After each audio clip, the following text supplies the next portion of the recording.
Hello dear students, Tiwari Academy में आप सभी लोगों का स्वागत है। मेरा नाम है राहुल और आज के इस कंप्लीट वीडियो लेक्चर में हम डिस्कस करेंगे क्लास 7 का चैप्टर नंबर 8 और इसके अंदर आप सीखने वाले हैं फायर, फ्रेंड्स एंड फो। और इस चैप्टर के अंदर आने वाले सभी इंपोर्टेंट वर्ड मीनिंग्स को हम कवर करेंगे। इसके साथ साथ हम इस चैप्टर के कंप्लीट ट्रांसलेशंस को डिस्कस करने वाले हैं, जो कि इंग्लिश टू हिंदी ट्रांसलेशन होने वाला है। इसके साथ साथ हम इस चैप्टर के ऊपर बेस्ड जो इंपोर्टेंट क्वेश्चन आंसर हो सकते हैं उनको भी हम डिस्कस करेंगे। तो चलिए शुरू करते हैं और समझने की कोशिश करते हैं कि इस कंप्लीट चैप्टर के अंदर कौन सी चीजें दी हुई है और कैसे आप वन बाय वन करके सबके ट्रांसलेशंस को सीख सकते हैं। देखिए यहाँ पे अगर आप स्टार्टिंग की बात करें तो लिखा हुआ है early man did not know what fire was, but he must have seen the damage it could cause. Early man का मतलब होता है जो आदि मानव थे, जो पहले के लोग थे। didn't know what fire was, कि आग क्या थी उन्हें नहीं पता था उसके बारे में, लेकिन he must have seen damage it could cause, लेकिन उसने यह देखा था कि क्या नुकसान कर सकती है यह आग, right. But he must have seen, उसने ये देखा होगा कि क्या नुकसान कर सकती है, right. He must have watched lightning and volcanoes long before he begin to use fire himself. उसने जब ये जो फायर है इसका यूज करना चालू किया होगा, जब उसने ये जो आग है इसका प्रयोग करना चालू किया होगा, स्वयं के जब स्टार्ट किया होगा, यूज फायर हिमसेल्फ बिगिन, जब शुरू करना स्टार्ट किया होगा, उससे बहुत पहले उसने जो ज्वालामुखी होगा या फिर जो लाइटनिंग होगी, जैसे जो आकाशीय बिजली गिरती है, उसको अवश्य देखे होंगे। तो आप कह सकते हो कि उसने आग का प्रयोग स्वयं के आरंभ करने से काफी पहले जो आकाशीय बिजली है, बिजली का गिरना और जो वॉल्केनोज है, ज्वालामुखी, अवश्य देखे होंगे। Fire was powerful and dangerous and he was frightened. जो आग थी वो बहुत ही पावरफुल यानी कि शक्तिशाली थी, डेंजरस खतरनाक थी, एंड ही वॉज फ्रिटेंड और वह डरा हुआ था, भयभीत था। जो आदि मानव थे, जो पहले के लोग थे, वो डरते थे उस चीज से कि ये क्या चीज है। Fire may have puzzled early man but we now know that fire is results of a chemical reaction. आग ने आदि मानव को हैरान अवश्य किया होगा। Fire may have puzzled early man, but we now know that fire is a result of chemical reaction. लेकिन अब हमें पता है कि जो फायर है वो एक केमिकल रिएक्शन का रिजल्ट होता है, जो हमारी रासायनिक प्रक्रियाएं होती हैं उसका एक परिणाम होता है। And when the oxygen in the air combines with carbon and hydrogen in a fuel, a chemical reaction take place. और हमें पता है कि जब ऑक्सीजन, जो हवा होती है, जब एक ऑक्सीजन हवा के रूप में air combines with carbon and hydrogen, और जब कार्बन और हाइड्रोजन के साथ मिलती है एक ईंधन में, एक फ्यूल में मिलती है, तो केमिकल रिएक्शन की प्रक्रिया होती है, एक रासायनिक प्रक्रिया होती है, and energy in the form of heat and light is released in the process. This is what we call fire. और इस रिएक्शन में जो हमारी एनर्जी होती है वो हीट और लाइट के फॉर्म में रिलीज होती है। हीट यानी कि आप कह सकते हो गर्मी, और लाइट इसका मतलब होता है प्रकाश, के रूप में ऊर्जा निकलती है, जिसे हम फायर कहते हैं। This is what we call fire, जिसे हम फायर कहते हैं। देखिए यहाँ पे कुछ मीनिंग्स हैं जिसको हमें समझना भी होगा कि डैमेज का मतलब क्या होता है, फ्रिटनिंग का मतलब क्या होता है, रिएक्शन का मतलब क्या होता है, रिलीज का मतलब क्या होता है। देखिए डैमेज का मतलब होता है कोई चीज जिससे आपको हार्म पहुंची है, नुकसान हुआ है आपको जो कि यूजफुल नहीं है, और उसे हम डैमेज कहते हैं। फ्रिटेंड का मतलब डरा हुआ, अफ्रेड, स्केर्ड, टेरिफाइड जो पर्सन होता है उसको हम कहते हैं, उसके लिए यूज करते हैं। रिएक्शन का मतलब होता है प्रतिक्रियाएं जो होती है, मूवमेंट कह सकते हो आप, पॉलिटिकल के टर्म में भी कह सकते हो, केमिकल के टर्म में कह सकते हो। रिएक्शन का मतलब होता है प्रतिक्रिया, राइट। और रिलीज का मतलब होता है कि उसका जो रिजल्ट्स होता है, जो to free from anything, right, उसको हम कहते हैं रिलीज, राइट। अब आगे बढ़ते हैं और आगे की चीजों में हम समझेंगे कि क्या चीजें हैं और कैसे आप इसे और बेटर तरीके से समझ सकते हैं। अगर आप यहाँ पे ध्यान से देखें तो यहाँ लिखा हुआ है 3 things are needed to make fire, fuel, oxygen and heat. 3 चीजें होती हैं आग लगाने के लिए, आग लगने के लिए 3 चीजों की जरूरत होती है। पहला होता है फ्यूल यानी कि ईंधन, और ऑक्सीजन, और इसके अलावा गर्मी यानी कि heat. Wood, coal, cooking gas and petrol are some examples of fuel. Fuel की जो एग्जाम्पल्स है, आप लकड़ी कह सकते हो, कोल कह सकते हो यानी कि कोयला, कुकिंग गैस यानी जो रसोई घर है, और पेट्रोल जो पेट्रोल होता है वो भी कुछ एग्जाम्पल्स हैं फ्यूल के। Oxygen comes from the air, जो ऑक्सीजन होती है वो हवा से आती है, और यही कारण है that is why when you blow the smoldering paper, it often bursts into flame. The third things need to make fire is heat. देखिए यही कारण है कि जब आप जो सुलगने वाले कागज होते हैं ना, जो सलमोंड्रिंग पेपर्स होते हैं, इसको कहते हैं हम सुलगने वाले कागज, उस पे जब आप फूंक मारते हैं, often first into flame, right, और जब आप फूंक मारते हैं तो अक्सर इसमें लौ प्रज्वलित होती है, फ्लेम आती है उसके अंदर, right.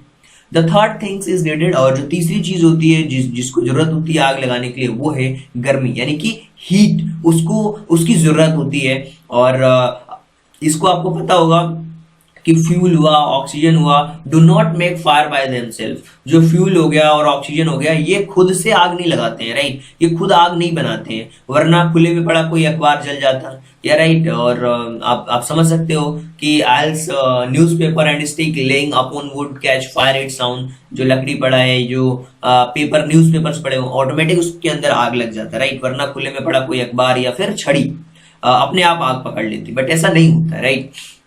To burn piece of paper of wood, किसी भी एक कागज के टुकड़े को या लकड़ी को जलाने के लिए हम इसे गर्म करते हैं, राइट, ये आपको पता होना चाहिए। यहाँ पे कुछ चीजें हैं जिसके बारे में आपको पता होना चाहिए कि फ्लेम का मतलब होता है जो लौ जलती है ना आग के जलाने के बाद, जो उसमें लौ जलती है, बर्निंग गैस कह सकते हो। वुड कोल में जो जलता है, पीस मतलब होता है एक सेपरेट लिमिटेड पोर्शन क्वांटिटी, जैसे पेपर पड़ा है तो पेपर का एक छोटा सा टुकड़ा उसको हम पीस कहते हैं, लकड़ी का एक छोटा सा टुकड़ा उसे हम पीस कहते हैं, राइट। ये मीनिंग्स को तो हमने समझ लिया, अब बारी है कि फिर से इसको हम समझे। देखिए 3 चीजों की जरूरत होती है आग लगाने के लिए, पहला होता है फ्यूल, ऑक्सीजन और हीट यानी कि गर्मी। और अगर हम कुछ एग्जांपल्स की बात करें फ्यूल के, तो वो होता है हमारा वुड होता है, कोयला होता है, कोल होता है, कुकिंग गैस रसोई घर होता है, पेट्रोल होता है, ये कुछ एग्जांपल्स हैं। और जो ऑक्सीजन है वो एयर से आता है, दैट इज व्हाई, इस वजह से you know when you blow the smoldering papers, it often burst into flame. The third things needed to make fire is heat. और यहाँ पे आपको पता होना चाहिए कि जो आग होती है, जो लौ होती है, जब हम उस पर फूंक मारते हैं, जो जलने वाले पेपर होते हैं, और इस वजह से उसमें लौ प्रज्वलित हो जाती है। और जो तीसरी चीज आग जलाने के लिए हमें जरूरत होती है वो होता है हमारा हीट। फ्यूल और ऑक्सीजन खुद से ही आग नहीं लगाते अपने आप को, नहीं तो बाहर पड़ा कोई पेपर या फिर कोई लकड़ी का टुकड़ा, उसके अंदर खुद ही वो आग लगा लेते, बट ऐसा नहीं होता है।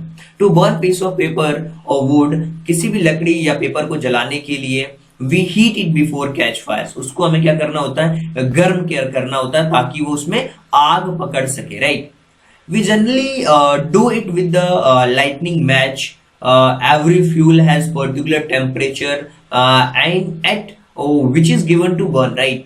और आपको पता होना चाहिए कि जनरली क्या होता है, जो लाइटिंग मैच होता है, जब हम जलाना होता है तो हम इसे क्या कर सकते हैं, गर्म करते हैं। We heat before catch fire, आग को जलाने के लिए गर्म करते हैं उसे, और आमतौर पर एक जलती हुई माचिस से करते हैं।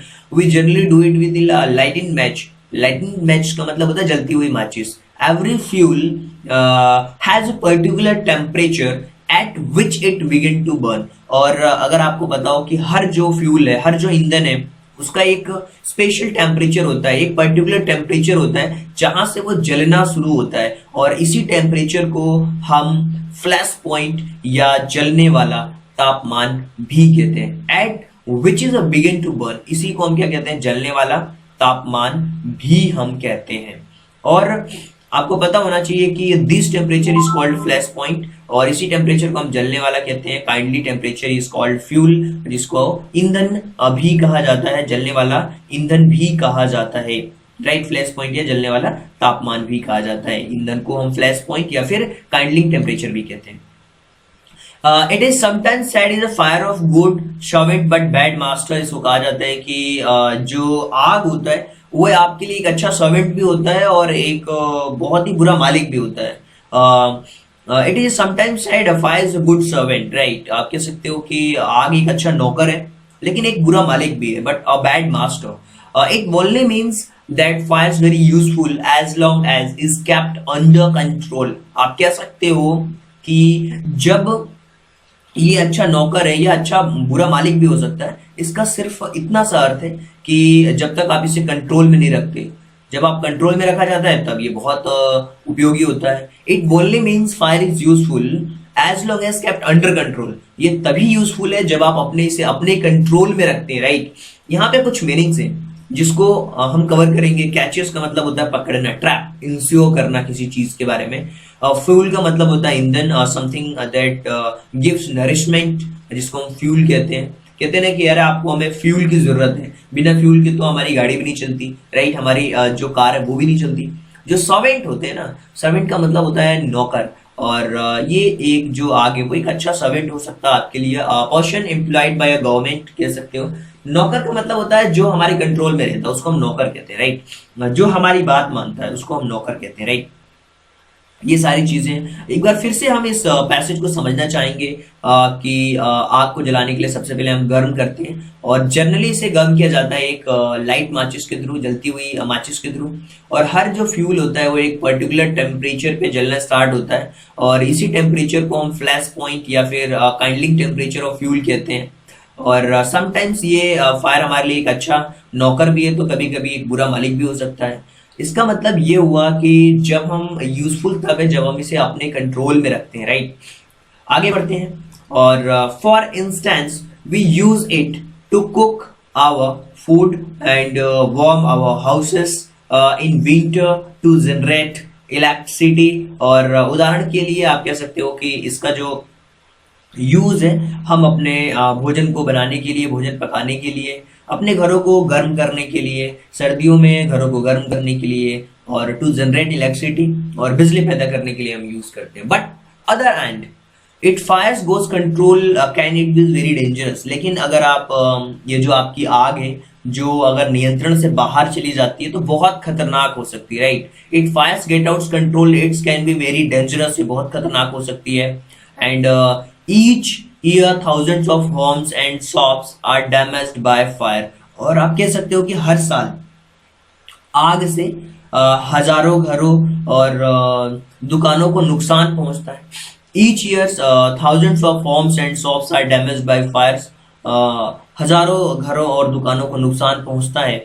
And vast area of forest also destroyed and hundreds of peoples are killed और इंजर्ड। आप कह सकते हो कि vast of area of forest मतलब ज्यादातर जो जंगल का जो एरिया होता है वो डिस्ट्रॉयड होता है, इस चीज से वो नष्ट हो जाता है। And hundreds of peoples are killed in और इंजर्ड, और ज्यादातर जो लोग होते हैं, सैकड़ों जो लोग होते हैं वो मारे जाते हैं, घायल हो जाते हैं, इंजर्ड हो जाते हैं आग की वजह से। Just as three things are needed to start a fire. अगर जिस तरीके से आग को लगने के लिए तीन चीजों की जरूरत होती है, there are three main such a way can put out. और आप कह सकते हो जिस तरीके से आग को लगने के लिए तीन चीजों की जरूरत होती है, सो आग को बुझाने के लिए भी आप कह सकते हो in case three things needed to burning in taken away. अगर आपको आग को बुझाना है तो भी तीन चीजों की जरूरत होती है। और यहाँ पे अगर आप देखें मीनिंग्स के बारे में, तो पहली मीनिंग है हमारी डेंजरस, और डेंजरस का मतलब होता है फुल ऑफ डेंजर, यानी कि जहां पे खतरा हो और रिस्क हो, उसको हम कहते हैं डेंजरस, राइट। और डिस्ट्रॉयड का मतलब होता है कोई चीज खत्म हो जाना, रिड्यूस हो जाना, यूजलेस हो जाना, उसको हम कहते हैं डिस्ट्रॉयड। और इंजर्ड का मतलब होता है घायल, और जिसको हम कहते हैं to do wrong, injustice to, इसको आप कह सकते हो। इंजर्ड का मतलब होता है जो व्यक्ति घायल हो उसको हम कहते हैं, राइट। और जिसको हम कहते हैं वाउंड हो, जो जो व्यक्ति, उसको हम कहते हैं इंजर्ड, राइट। और यहाँ पे अगर हम इस मीनिंग्स को, इस पैराग्राफ को फिर से समझने की कोशिश करें तो आप कह सकते हो instance we use cook our food, हम फूड के लिए कुक का यूज करते हैं, घरों को गर्म रखने के लिए यूज करते हैं, और हम इलेक्ट्रिसिटी को जनरेट करने के लिए यूज करते हैं। अदर एंड में आप कह सकते हो कि फायर हमारे बहुत खतरनाक हो सकती है, दूसरे शब्दों में आप कह सकते हो कि बहुत खतरनाक हो सकती है। और थाउजेंड्स ऑफ होम्स, ज्यादातर जो घर हैं, जो दुकानें हैं, वो डैमेज होती हैं आग की वजह से। और ज्यादातर जो जंगल के area, vast area of forest also destroys, वो भी नुकसान पहुंचता है उसको। ज्यादातर लोग मारे जाते हैं, घायल होते हैं। जिस तरीके से हमें आग को स्टार्ट करने के लिए, उसको जलाने के लिए 3 चीजों की जरूरत होती है, 3 such main things fire can be put out, right. उसी तरीके से उसको बुझाने के लिए, इन ईच केस, इसी तरीके से the 3 things needed for burning taken away, आग को बुझाने के लिए भी 3 चीजों की जरूरत होती है, राइट। और उसमें से कौन सी चीजें हैं उसके बारे में हम बात करते हैं अपने अगले पैसेज के बारे में। और यहाँ लिखा हुआ है, for example, we take away the fuel if the fire has no fuel to feed on, no burning can take it place. और आप कह सकते हो कि उदाहरण के लिए आप कह सकते हो कि जैसे जलने के लिए 3 चीजों से एक दूसरे को दूर ले जाया जाता है। और फॉर एग्जाम्पल, उदाहरण के लिए जब हम ईंधन निकाल लेते हैं तो आग भड़कने के लिए कोई ईंधन नहीं है, राइट। अगर जैसे मान लीजिए कि गैस सिलेंडर में अगर आपको लग गए, आग लगी हुई है, तो अगर हम उसको बंद कर देंगे तो कहीं ना कहीं वो बुझ जाता है जब हमें खाना नहीं बनाना होता है। तो we can take away the fuel, हम फ्यूल को बाहर कर सकते हैं, ईंधन निकाल सकते हैं। If the fire has no fuel to feed on, यदि आग को उसको फ्यूल नहीं मिलेगी तो no burning can take its place, तो वहां पे कोई चीज जल नहीं सकती। अक्सर we often let fire die out simple by not adding more fuel और टू इट। हम आग को किसी आग को उसमें और अधिक ईंधन डालकर नहीं बुझा सकते, right. We often let a fire die out simply by not adding more fuel to it. The second way of putting out fire is prevent oxygen from reaching it. और जो दूसरा तरीका है कि आग को बुझाने का, कि हम वहां पे ऑक्सीजन को पहुंचाना बंद कर दें, ऑक्सीजन का पहुंचना बंद कर दें, तो वहां पे आग क्या हो सकती है, रुक सकती है। The second way, right. No supply of oxygen means no fire. जहां पे कोई ऑक्सीजन की सप्लाई नहीं होगी तो वहां पे आग नहीं लग सकती। Small fires can be put out smothered and damp blanket और सैक। आप कह सकते हो कि जहां पे कोई छोटी आग हो तो वहां पे एक नम कंबल के थ्रू या फिर एक बोरी के थ्रू उसे बुझाया जाता है या फिर दबाया जाता है, आप कह सकते हो। और this stop oxygen reaching the burning materials. और इससे क्या होता है कि जो ऑक्सीजन जो मिलती है उस बर्निंग मटेरियल को, वो बंद हो जाती है और इस तरीके से वो बुझ जाता है, right. Sometimes carbon dioxide is used extinguish fire. और कभी कभी तो हम आग को बुझाने के लिए कार्बन डाइऑक्साइड का यूज किया जाता है। और यह और this things it is does not allow oxygen to reach the burning material. और ये क्या करता है, जो जलती हुई चीज होती है वहां पे ऑक्सीजन को पहुंचने नहीं देता है जो कार्बन डाइऑक्साइड होता है, इसलिए हम इसका यूज भी करते हैं आग को बुझाने के लिए। एंड यहाँ पे अगर हम देखें तो प्रिवेंट का मतलब होता है किसी चीज को रोकना, हाइड करना, दूर रखना, उसको हम प्रिवेंट कहते हैं। स्मोदर्ड का मतलब होता है जो बिल्कुल कहते हैं कि जो छोटी आग होती है वहां पे हम स्मोक जो होता है जो प्रिवेंट करते हैं ब्रीदिंग को, उसको हम स्मूदर्ड कहते हैं, जिसमें हम कहते हैं दबाते हैं उस चीज को, राइट। और एक्सट्रीम सैक का मतलब होता है एक लार्ज बैग होता है जिसको बोरा कहते हैं ना, बोरी होती है, जैसे आपने देखा होगा सीमेंट की बोरी, उसको सैक कहा जाता है, राइट। और एक्सटिंग्यूश का मतलब होता है जहां पे आप कह सकते हो फायर, लाइट, फ्लेम को जो पुट आउट करते हैं उसको हम करते हैं एक्सटिंग्यूश कहते हैं, राइट। फायर एक्सटिंग्विशर जो रहते हैं वो यूज किए जाते हैं आग लगने पे। आपने देखा होगा गैस की आग के लिए अलग से फायर एक्सटिंग्विशर लगे होते हैं। तो ये सारी चीजें होती हैं। अगर हम फिर से इन चीज़ों को समझना चाहें तो हम कह सकते हैं कि उदाहरण के लिए जब हम फ्यूल बाहर निकाल देते हैं, फ्यूल को दूर रखते हैं, तो आग वहां पे नहीं लगती। उसको जब तक उसे फीड नहीं मिलेगा वो आग नहीं लगेगी। नो बर्निंग टेक प्लेस, वहां पे कोई जगह नहीं ले सकता आग की। So it simply we often die out simply not adding more fuel. हम फ्यूल को और ऐड करके और उसमें डाल करके आग को नहीं बुझा सकते, राइट। सेकेंड वे है कि वहां पे ऑक्सीजन को पहुंचने से रोका जाए, प्रिवेंट किया जाए। So no supply of oxygen means no fire. अगर ऑक्सीजन की सप्लाई नहीं होगी तो वहां पे फायर नहीं हो सकता। छोटे छोटे जो आग लगते हैं वहां पे उसको बुझाने के लिए, उसको बंद करने के लिए हम कभी कभी क्या करते हैं, ब्लैंकेट का यूज करते हैं या फिर एक बोरी का यूज करते हैं ताकि वहां पे ऑक्सीजन नहीं पहुंच पाए। और दिस थिंग्स स्टॉप ऑक्सीजन, और ये चीज ऑक्सीजन को स्टॉप करती है बर्निंग मटेरियल को जलने में, राइट। और जो समटाइम्स क्या होता है, कार्बन डाइऑक्साइड के यूज करते हैं हम फायर एक्सटिंग्विश में, राइट। एक्सटिंग्विश में हम यूज करते हैं। This it does not allow oxygen, ये अलाउ ऑक्सीजन को अलाउ नहीं करता है रीच द बर्निंग मटेरियल्स, जो जलती हुई मटेरियल्स होती है वहां तक पहुंचने के लिए। आगे बढ़ते हैं और यहाँ लिखा हुआ द थर्ड वे, जो तीसरा तरीका है आग को बुझाने का, that is remove to heat, गर्मी को हटा देना। Putting out fire to remove the heat, गर्मी को हटाने से भी जो आग का जो पॉइंट है वो बंद हो जाता है। If the temperature can be brought down below the flash point, आप कह सकते हो कि जब ये उसके जो टेम्परेचर होता है, जो उसका लैश पॉइंट होता है, जहां पे वो फ्लैश पॉइंट जहां पे वो जल रहा होता है, उससे अगर नीचे ले जाओ तो वो जो फ्यूल होता है ना वो जलना बंद हो जाता है, राइट। और इसी तरीके से you blow on burning matchsticks at candle to put it out. और आपने देखा होगा कि अगर एक जलती हुई माचिस है, राइट, और या फिर कोई मोमबत्ती है जिसको बुझाने के लिए क्या करते हैं, आप उसमें फूंक मारते हो। जैसे ही फूंक मारते हो क्या होता है, उसका जो टेम्परेचर होता है, जो जलता हुआ टेम्परेचर होता है उससे नीचे आ जाता है, राइट। तो वो बुझ जाता है वो।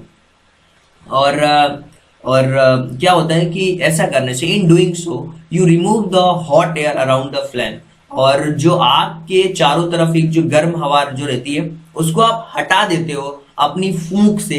तो उससे होता क्या है कि जैसे ही आप अपनी फूंक से जो गर्म हवा उसको हटाते हो तो जो उसका तापमान है वो लैश पॉइंट से नीचे आ जाता है, right. The temperature below flash point से नीचे आ जाता है। द कैंडल गोज आउट, और क्या है, जो मोमबत्ती होती है वो बूझ जाती है, right. Sometimes water spread on fire, कभी कभी हम क्या करते हैं आग के ऊपर पानी को डालते हैं। ये भी क्या करता है, जो टेम्परेचर होता है उसको कम कर देता है, राइट। और it absorb heat the burning fuel lower the temperature, और ये क्या करता है, जो फ्यूल की जो गर्मी होती है उसको वो अवशोषित कर लेता है, उसको वो एब्जॉर्ब कर लेता है, ताकि जैसे ही वो एब्जॉर्ब कर लेता है तो टेम्परेचर को कम कर देता है। The blanket of water also cut off the supply of oxygen at fire extinguish, right. और आपको पता है कि जो पानी की परत होती है वो ऑक्सीजन की आपूर्ति को भी काट देती है और आग को बुझा देती है।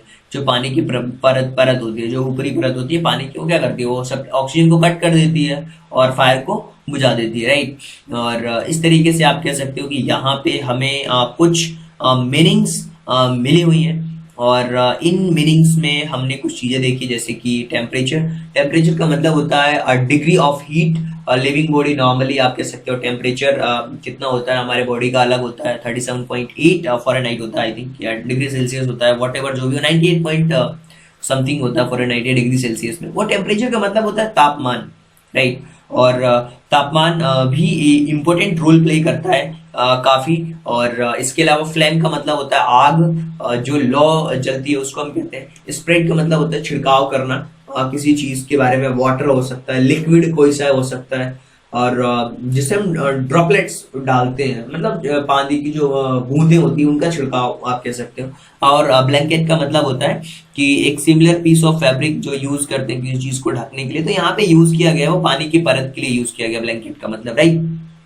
सो अगर हम देखें, समझने की कोशिश करें चीजों को, तो एक बार फिर से हम इस पैसेज को समझना चाहेंगे ताकि आप और अच्छी तरीके से इसकी मीनिंग को आप समझ पाओ। देखिए यहाँ पे लिखा हुआ है, the third way of putting fire out fire is remove the heat. अगर हम गर्मी को हटा दें तो तीसरा तरीका है जिससे आग बुझ सकती है। और अगर हम टेम्परेचर को डाउन कर दें, जो उसका जलता हुआ पॉइंट है उससे, तो आग जलना बंद हो जाती है। और आपने देखा होगा कि कैंडल होती है या फिर जो मैच स्टिक्स होती है, जब हम उस पर फूंक मारते हैं तो वो बुझ जाती है। और ऐसा करने से क्या होता है, जो आसपास की हवा होती है, जो हॉट एयर होती है, वो ठंडी हो जाती है। और ठंडी हो जाने के कारण क्या होता है, जो हमारी मोमबत्ती होती है वो फ्लैशिंग पॉइंट से नीचे चला जाता है, जलते हुए पॉइंट से उसका टेम्परेचर नीचे चला जाता है, उस तरीके से वो बुझ जाती है। कभी कभी हम पानी का छिड़काव भी करते हैं आग को बुझाने के लिए। इससे क्या होता है, ये जो हीट होता है, वो जो बर्निंग फ्यूल होता है उसको एब्जॉर्ब कर लेता है, अवशोषित कर लेता है, और टेम्परेचर लोअर चला जाता है। और इस तरीके से क्या होता है, जो वाटर सप्लाई होती है वो कट हो जाती है ऑक्सीजन से। और इस तरीके से जो फायर एक्सटिंग्विशर्स हैं वो जलते हैं, राइट। इस तरीके से आप समझ सकते हो चीज़ों को। आगे बढ़ते हैं। और यहाँ पे अगर आप ध्यान से देखना चाहो, अगर हम यहाँ पे देखें, चीजों को समझने की कोशिश करें, तो some fires can not be put out with water. कुछ आग पानी से नहीं बुझाई जा सकती। If water is spread into all fire, the oil will float to the top of water and continue to burn. अगर आप एक तेल की आग पर पानी का छिड़काव अगर आप करते हैं, तो तेल पानी के ऊपर तैरेगा और जलता रहेगा, राइट। जो तेल होता है वो पानी के ऊपर तैरता है। जैसे कि पेट्रोल की बात करें, आप इस पे पानी डाल करके नहीं बुझा सकते, क्योंकि वो उसके ऊपर तैरता है और वो फिर भी वो कंटिन्यू बर्न होता है। This can be very dangerous because water can flow quickly and carrying burning oil with it, spreading the fire. और ये बहुत ही खतरनाक हो सकता है, क्योंकि पानी जल्दी बह सकता है और अपने साथ तेल को ले जाता है और आग को फैलाता है, राइट। अब क्या होता है, जो ऑयल होता है वो बिल्कुल स्लोली मूव करता है, लेकिन जैसे आप वाटर डालते हैं वो तेजी से मूव करता है और उसके साथ वो आग को भी फैलाता है, राइट। और carrying the burning oil with the spreading the fire. Water should also not use to fire cause by electric appliances. और जो इलेक्ट्रिक अप्लायंसेस होते हैं, जो बिजली होती है, और उस पे भी हम पानी का छिड़काव नहीं करके पानी का छिड़काव नहीं करते हैं। क्योंकि जो पानी का उपयोग अगर बिजली के उपकरणों पर करेंगे, उससे होने वाली आग पर अगर करते हैं, तो क्या होगा कि जो पानी का उस पे क्या होगा, जब person spraying water might receive electric shock and be killed. उसको इलेक्ट्रिक शॉक लग सकता है और वो इंसान क्या हो सकता है, मर सकता है, राइट। बिजली का उसको झटका लग सकता है और वो मर भी सकता है।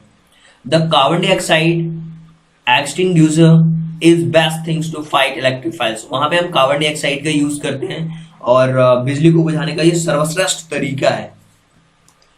अगर हम मीनिंग्स की बात करें, फ्लोट का मतलब होता है तैरना। जो लिक्विड जो होता है वो सरफेस पे बिल्कुल हो, उसको फ्लोट कहते हैं। अप्लायंसेस का मतलब होता है उपकरण, राइट। और किल्ड का मतलब होता है मर जाना, जिसकी लाइफ खत्म होने पे हो, उसको डेथ कहते हैं, cause of death, that is killed, right.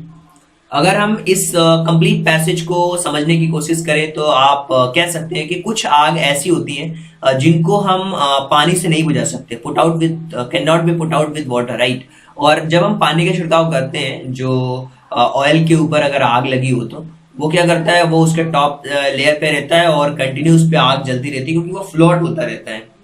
और ये डेंजरस हो सकता है, क्योंकि जो वाटर है वो क्विकली फ्लो होता है, और इस वजह से जो बर्निंग ऑयल होता है उसको भी वो उसके साथ ले जाता है और आग को फैला सकता है।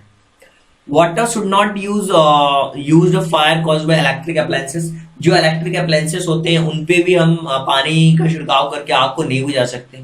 The person spraying water might receive electric shock and be killed. हो सकता है कि इलेक्ट्रिक शॉक लगा हो पर्सन को, स्प्रे करने से इलेक्ट्रिक शॉक लग सकता है और वो इंसान मर भी सकता है। एंड कार्बन डाइऑक्साइड एक्सटिंग्विशर जो होते हैं वो बेस्ट थिंग है इलेक्ट्रिक फायर के लिए, राइट। अच्छी चीज है वो कार्बन डाइऑक्साइड बुझाने के लिए। और अगर हम आगे बढ़ते हैं, तो यहाँ पे आप देखोगे कि we spend million of rupees each year in fighting fires. हम आग से लड़ने के लिए हर साल लाखों लाखों रुपए खर्च करते हैं। और and we spend more trying to find new ways of preventing fires from happening, getting out of control. और आग लगने और नियंत्रण से बाहर होने के लिए एक नए नए तरीके खोजने में लगे रहते हैं, कोशिश में लगे रहते हैं, ताकि और अधिक हम खर्च कर रहे हैं। और on the whole we have learn rather well to control fire and put it good use for everyday life, right? और हमने आग को नियंत्रित करना, अपने रोजमर्रा के जीवन में सदुपयोग करना अच्छी तरीके से सीख लिया है, गुड यूज सीख लिया है हमने इसका, राइट? और लॉन्ग आगो हम कह सकते हो आपकी पहले समय क्या होता था कि फायर बहुत पहले समय में क्या होता था, देयर वर नो फायरमैन। कोई भी जो आग बुझाने वाले लोग थे वो नहीं थे। फायरमैन का मतलब अग्निशमन कर्मी जो होते हैं वो नहीं थे। और व्हेन फायर ब्रोक आउट, जब आग लगती थी तो एवरीबॉडी बिकेम फायर फाइटर, और हर इंसान जो होता था वो आग बुझाने वाला बन जाता था, फायर फाइटर बन जाता था। पीपल फ्रॉम ह्यूमन चेन, और लोगों की चैन के through, they still do if required, अभी भी ये रिक्वायर्ड है अगर जरूरत है तो। And past bucket of water from a well and pond to blaze. तो क्या होता था कि एक आग को बुझाने के लिए एक कुएं या तालाब से पानी की बाल्टियां पकड़ते थे, और एक फिर बाल्टियां पकड़ करके वो एक ह्यूमन चेन के द्वारा वहां पे हम वो काम करते थे, राइट? यहाँ पे अगर देखें आप तो लर्न का मतलब होता है सीखना, राइट? एक्वायर नॉलेज, और ये लर्न का ही थर्ड फॉर्म है, लर्न, राइट? फायर फाइटर का मतलब होता है आग को बुझाने वाले को हम फायर फाइटर कहते हैं। और ब्लेज जो है वर्ड, इसका मतलब होता है एक ब्राइट फ्लेम फायर जो होती है उसको हम कहते हैं, राइट? और आग को बुझाने के लिए नदी, तालाबों, कुओं का यूज करते थे ह्यूमन चेन के द्वारा। अगर हम इस पैसेज को समझने की कोशिश करें तो आप समझ सकते हो कि हम जो है वो मिलियंस ऑफ रुपीस खर्च करते हैं फायर फाइटिंग्स के लिए, और हम ट्राई कर रहे हैं अलग अलग तरीके कैसे हम प्रिवेंट कर सकें आग को, और हमारे आसपास की जो चीज़ें हैं उसको कैसे हम कंट्रोल कर सकते हैं। इन होल अगर हम सब चीज़ों को देखें और सीखें तो हमने बहुत कुछ सीखा है कि डेली अच्छे यूज़ के लिए आग का यूज़ हम कैसे कर सकते हैं और कैसे इसे कंट्रोल किया जा सकता है डेली लाइफ में। लॉन्ग यो बहुत समय पहले क्या होता था कि कोई भी फायरमैन नहीं थे, और दे फायर ब्रोक आउट, जब आग लगती थी तो हर कोई फायर फाइटर बन जाता था। लोगों की एक ह्यूमन चेन है जो कि अभी भी रिक्वायरमेंट है, और एक दूसरे से उनको वो बकेट्स के थ्रू, नदी कुओं के थ्रू जो आग थी उसको बुझाने के लिए पानी को, वाटर को पास करते थे एक दूसरे से। अगर हम आगे बढ़े, now there are laws about building constructions. अब हमारे पास कुछ नियम है बिल्डिंग कंस्ट्रक्शंस के, which ensure that space is left, और जो इंश्योर करता है कि स्पेस जो है वो खुला हो, स्पेस वहां पे होना चाहिए between buildings and reduce fire risk. इसलिए स्पेस होना चाहिए क्योंकि जो बिल्डिंग्स में क्या होता है, फायर रिस्क को बचाने के लिए हम क्या करते हैं, ये हम स्पेस को छोड़ते हैं, राइट? इस तरीके से स्पेस को छोड़ा जाता है ताकि फायर रिस्क को कम किया जा सके आग बुझाने के लिए। और आज तो नए जो मकान बनते हैं उसमें विशेष तौर पर अगर आप एक सार्वजनिक स्थान पर आग से बचने के लिए एक निश्चित जो इमारतों में जगह होती है आग की जोखिम को कम करने के लिए, वो छोड़ी जाए, right? Every new building specially public places, हर जो नई बिल्डिंग होती है स्पेशली जो पब्लिक प्लेसेस में होती है, must ensure observance of fire prevention norms. और उस पर देखा जाता है कि क्या उस पर फायर प्रिवेंशन के नॉर्म्स हैं या फिर नहीं है, राइट? अगर आप देखा जाए तो हर एक जो सार्वजनिक स्थान है वहाँ पे आग से बचाव के लिए जो मानदंड होते हैं सुनिश्चित किए जाए, विशेष उपकरण से सुसज्जित जो होते हैं वो चीज़ें होनी चाहिए। Band of fire fighting workers, special equipments के थ्रू जो ब्रिजेस होते हैं, जो आप कह सकते हो फायर ब्रिगेड के रूप में जाना जाता है, वो आग बुझाने के लिए होते हैं। विशेष उपकरण से सुसज्जित अग्निशामक कर्मियों के जो बैंड होते हैं, फायर ब्रिगेड के रूप में उन्हें जाना जाता है। और fire fighters highly trend people, और जो फायर फाइटर्स होते हैं बहुत ही ट्रेंड लोग होते हैं। दे पॉसेस मेनी स्किल्स, उनके पास बहुत सारी स्किल्स होती हैं। दे कट ऑफ इलेक्ट्रिसिटी सप्लाई, वो इलेक्ट्रिसिटी सप्लाई को कट कर देते हैं। नॉक डाउन करते हैं डेंजरस वॉल्स जो रहती हैं उससे। स्प्रेयर होते हैं वाटर के, अदर मटेरियल्स होती हैं उनके पास। ब्रिंग फायर अंडर कंट्रोल, आग को कंट्रोल करने के लिए। अगर हम देखें तो यहाँ पे बहुत सारी चीज़ें हैं जिनसे हम बहुत सारी चीज़ें क्या कर सकते हैं, सीख सकते हैं। और यहाँ पे कुछ मीनिंग्स है। कंस्ट्रक्शंस का मतलब होता है एक्ट ऑफ कंस्ट्रक्टिंग, जो होता है उसको हम कहते हैं। और प्रिवेंशन का मतलब होता है रोकना। ऑब्जर्वेशन का मतलब होता है उसको देखना, समझना और कंफर्म करना किसी चीज को। प्रिवेंशन का मतलब होता है रोकथाम। प्रिवेंशन एक्चुअली में क्या होता है, हम कभी कभी मेडिकल टर्म्स में यूज करते हैं ना, मेडिकल नथिंग, ड्रग, वैक्सीन, जब आप प्रिवेंट करते हो कि नहीं ये चीज नहीं लेना है, और यहाँ पर रोकथाम के लिए है। और इक्विपमेंट का मतलब होता है जो भी आपके पास चीजें हैं उसको इक्विपमेंट करते हैं, स्पेसिफिक पर्पज से यूज करते हैं। जैसे हमारे पास एक लैपटॉप है जिससे मैं आपको पढ़ा रहा हूँ, तो ये एक तरीके का क्या है, ये एक इक्विपमेंट है जिसके थ्रू हम चीजों को करते हैं। वो इक्विपमेंट होता है, एक स्पेशल चीज होती है जो किसी स्पेशल पर्पज के लिए यूज की जाती है, उसको हम इक्विपमेंट कहते हैं। कहीं ना कहीं आप मोबाइल फोन्स में देख रहे होंगे, वो भी एक क्या है, एक तरीके का इलेक्ट्रॉनिक इक्विपमेंट है, राइट। अगर हम इसको फिर से हम समझने की कोशिश करें तो आप समझ सकते हो कि अब तो जो भवन निर्माण है, जो बिल्डिंग्स कंस्ट्रक्शन है, उसके लिए कानून है जो ये सुनिश्चित करते हैं, जो इंश्योर करते हैं कि आग के जो जोखिम होते हैं उनको कम करने के लिए इमारतों के बीच में जगह छोड़ी जाए। और जो every new buildings, specially public places, हर जो नई बिल्डिंग है जो पब्लिक प्लेसेस में यूज की जाती है, मस्ट इंश्योर, ये इंश्योर किया जाता है ऑब्जर्वेंस में कि फायर प्रिवेंशन के नॉर्म्स हो वहां पे, राइट। आप कह सकते हो कि बैंड्स ऑफ फायर फाइटिंग जो होते हैं वहां पे स्पेशल इक्विपमेंट्स होते हैं जो कि फायर ब्रिजेस के नाम से जानते हैं। They are put out fire, जो आग को बुझाने के काम आते हैं। फायर फाइटर्स जो होते हैं बहुत ही ट्रेंड लोग होते हैं।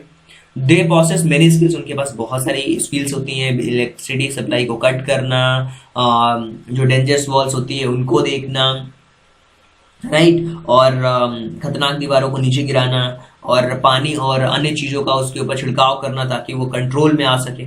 बहुत सारी चीजें होती हैं, राइट।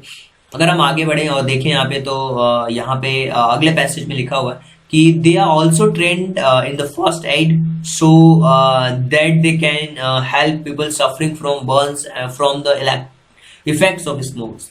और पानी और जो अन्य सामग्रियों का जब छिड़काव करते हैं तो ये इन्हें और इनको और भी ट्रेन किया जाता है फर्स्ट एड के लिए, ताकि जो लोग आग से सफर कर रहे हुए हैं, जले हुए से सफर कर रहे हो, स्मोक से सफर कर रहे हो, तो उन्हें उनकी मदद की जा सके। इसलिए वो ट्रेंड लोग होते हैं और काफी अच्छे लोग भी होते हैं, राइट। अगर हम आगे देखें, चीजों को समझने की कोशिश करें, तो आप देख पाओगे the discovery of fire and it's use help an early man. आग की खोज और जो अर्ली मैन थे, जो आदि मानव थे, उन the corp of with nature better gradually adopt the settlement mode of life.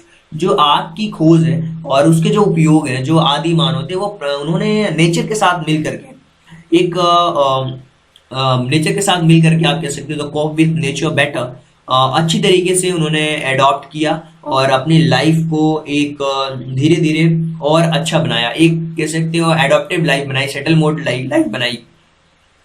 Fire is still worshipped in many parts of world. और दुनिया के बहुत सारे पार्ट्स में जो आग है उसको आज भी पूजा की जाती है, एक आग की पूजा की जाती है। Fire is in need friends. In need का मतलब होता है वास्तव में, रियली। तो जो आग है वास्तव में एक दोस्त है, but we know it can be dangerous enemy. ये हमारे लिए एक अच्छा दुश्मन भी हो सकता है, एक खतरनाक दुश्मन भी हो सकता है। Once it get out from control, अगर हमारे ये कंट्रोल से बाहर चला जाता है तो। और यहाँ पे हमें कुछ मीनिंग्स मिली, जैसे सफर करना, मतलब कि आप उस चीज से, उस पेन से आप अंडरगो कर रहे हो, आप कहीं ना कहीं उस पेन को फील कर रहे हो, तो आप कह रहे हो कि मैं सफर कर रहा हूँ, राइट। स्मोक का मतलब होता है कि जो आग जलती है उससे जो स्मोक होता है, समथिंग जो हवा में आता है, जो उड़ते हुए पार्टिकल्स होते हैं उसको स्मोक कहते हैं। जैसे धुआं होता है ना, आपने देखा होगा कि जब आग लगती है तो धुआं ऊपर की तरफ जाता है, वो स्मोक होता है। उससे भी बहुत सारे इफेक्ट होते हैं, लोगों को अलग अलग बीमारियां होती हैं, सफर करते हैं। एडॉप्ट का मतलब होता है चूज करना अपने वे में, कैसे आप ढालते हो। इनिट का मतलब होता है रियली, इनफैक्ट, ट्रुथ, ट्रूली, इसको हम इंडीड कहते हैं। अगर हम इन फिर सारी चीजों को एक बार फिर से हम समझने की कोशिश करें तो आप समझ सकते हो कि दे आर ऑल्सो ट्रेंड, वो लोग जो होते हैं वो ट्रेंड होते हैं फर्स्ट एड के लिए भी, ताकि वो लोगों जो लोग जलने से सफर करते हैं उनकी मदद कर सकें, और जिनको इफेक्ट होता है उनकी भी मदद कर सकते हैं। जो इफेक्टेड होते हैं आग से, स्मोक से, उनको उनकी मदद कर सकें। जो आग की खोज है ना, वो बहुत ही हेल्पफुल रही अर्ली मैन के लिए, आदि मानव लोगों के लिए, जो कि नेचर के साथ उन्होंने सामंजस्य बिठाया और अच्छा किया, और ग्रेजुअली वो धीरे धीरे क्या कर किया, उन्होंने एक सेटल मोड में आए लाइफ के, उन्होंने अडॉप्ट किया उस चीज को। वर्ल्ड की काफी पार्ट्स में आग की पूजा भी की जाती है। फायर एक हमारा बहुत अच्छा दोस्त हो सकता है, वास्तव में बहुत अच्छा दोस्त हो सकता है, लेकिन हमें पता है कि ये हमारा एक बहुत ही खतरनाक दुश्मन भी हो सकता है। अगर एक बार ये गेट आउट ऑफ कंट्रोल, अगर हमारे ये कंट्रोल से बाहर चला जाता है, तब ये एक बहुत ही बुरा दुश्मन हो सकता है, राइट। सो आई होप कि ये जो चैप्टर की मीनिंग्स है वो आप समझ पाए होंगे। अब बारी है इस चैप्टर के ऊपर बेस्ड कुछ इंपॉर्टेंट क्वेश्चन आंसर को करने की, और क्वेश्चन आंसर को भी सीख करके किस तरीके क्वेश्चन पूछे जा सकते हैं उसके बारे में हम बात करेंगे। तो सबसे पहला क्वेश्चन, इस चैप्टर का नाम क्या है? बहुत सारे लोगों को नाम नहीं पता होगा। मैं स्टार्टिंग में मैंने बताया था ये फायर से रिलेटेड है, और इस चैप्टर का नाम है fire, friends and foe, right. और अगर हम सेकंड क्वेश्चन की बात करें, व्हाट पजल्ड अर्ली मैन, जो आदि मानव थे वो क्यों पजल हो गए, घबरा क्यों गए, मतलब आश्चर्यचकित क्यों हो जाते थे। फायर में हैव पजल्ड अर्ली मैन, जो आग की उनको आश्चर्यचकित कर देती थी, वो डर जाते थे, क्योंकि स्टार्टिंग में लाइफ के उन्होंने जो वॉल्केनोज हैं, ज्वालामुखी हैं, जो आकाशीय बिजली है, उसको उन्होंने उससे उसको देखा था। व्हाट इज फायर, फायर क्या है? देखिए, fire is during a chemical reaction. आज हमें पता चल चुका है कि जो आग है वो केमिकल रिएक्शन के थ्रू होती है, जहां पे एनर्जी जो होती है वो रिलीज होती है हीट एंड लाइट के थ्रू, जिसको हम क्या कहते हैं, फायर कहते हैं, from a heat and light, right. अगर हम आगे बढ़े तो फ्लैश पॉइंट क्या होता है? फ्लैश पॉइंट वो होता है जहां पे आग लगती है, जो ज्वलित पॉइंट होता है उसको हम कहते हैं flash point. The temperature and which it begin to burn it know as a flash point. एक ऐसा टेम्परेचर जहां पे वो जलना स्टार्ट होता है उसे हम फ्लैश पॉइंट कहते हैं। और right to use of fire, आग के आप कोई भी दो यूजेस बताओ कि क्या क्या हो सकते हैं। बहुत सारी आप खाना बनाने में यूज करते हैं, और इसके अलावा घरों को गर्म रखने में यूज करते हैं। अगर हम बात करें, do fuel and oxygen make fire by themselves, क्या फ्यूल और ऑक्सीजन खुद को आग लगा सकते हैं? नहीं, हमें हीट की भी तो जरूरत पड़ती है। No, fuel and oxygen do not make fire by themselves, खुद से आग नहीं लगा सकते। अगर हम बात करें कि what do you understand by a flash point and fuel, fuel और फ्लैश पॉइंट के बारे में क्या समझते हो? देखिए, a particular temperature at which the fuel begins to burn is called a flash point of a fuel। यानी कि ईंधन का जलना एक ऐसे टेम्परेचर के पॉइंट पे जहां से वो जलना स्टार्ट करता है उसको हम फ्लैश पॉइंट कहते हैं, right. When there were no firemen and how did people control the fire broke out? जब कोई भी फायरमैन नहीं थे, आग कर्मी नहीं थे, तो कैसे लोग आग पे कंट्रोल पाते थे? देखिए, वो एक ह्यूमन चैन होती थी, and when the fire broke out everybody do the best, हर इंसान अपना अच्छा करता था। They form a human chain, वो ह्यूमन चैन को बनाते थे, एंड पास्ट बकेट, वो क्या करते थे, बकेट को पास करते थे पास के कुओं से, तालाबों से, और फिर एक दूसरे की मदद करके उस आग को बुझाते थे थ्रू द फ्लैश। अगर हम बात करें कि 9th क्वेश्चन की, व्हाट आर फायर ब्रिजेस, वो फायर ब्रिजेस क्या होते हैं? फायर ब्रिजेस होते हैं जो band of fire fighting workers होते हैं, उनका एक पूरा एक ग्रुप होता है, आप कह सकते हो। इनके पास एक स्पेशल इक्विपमेंट होती है, उस इक्विपमेंट को हम फायर ब्रिजेस कहते हैं, फायर ब्रिगेड कहते हैं। ब्रिजेस कह रहा हूं मैं, fire brigade, right. Fire brigade होती है वो, मैंने बहुत बार फायर ब्रिगेड्स पढ़ा होगा, वो फायर ब्रिगेड्स है, राइट। फायर ब्रिगेड आपने देखा होगा, फायर ब्रिगेड को बुलाया जाता है जब आग लगती है, वो फायर ब्रिगेड्स होते हैं, ब्रिगेड, राइट। सो फायर जो ब्रिगेड होते हैं वो एक बैंड होता है लोगों का, जहाँ पे स्पेशल इक्विपमेंट्स होते हैं फायर ब्रिगेड के, और इसके थ्रू वो आग को बुझाते हैं। सो आई होप कि ये जो चैप्टर है वो आप लोगों को बहुत अच्छी तरीके से समझ आया होगा। अगर आपको लगता है कि फिर भी कोई डाउट है या किसी भी तरीके की कोई प्रॉब्लम है, तो आप कमेंट बॉक्स में क्वेश्चन कर सकते हो। इसके अलावा आप हमारी वेबसाइट को विजिट कर सकते हो, www.tiwariacademy.com। So thank you so much and thanks for giving your precious time at the last. God bless you. Thank you so much.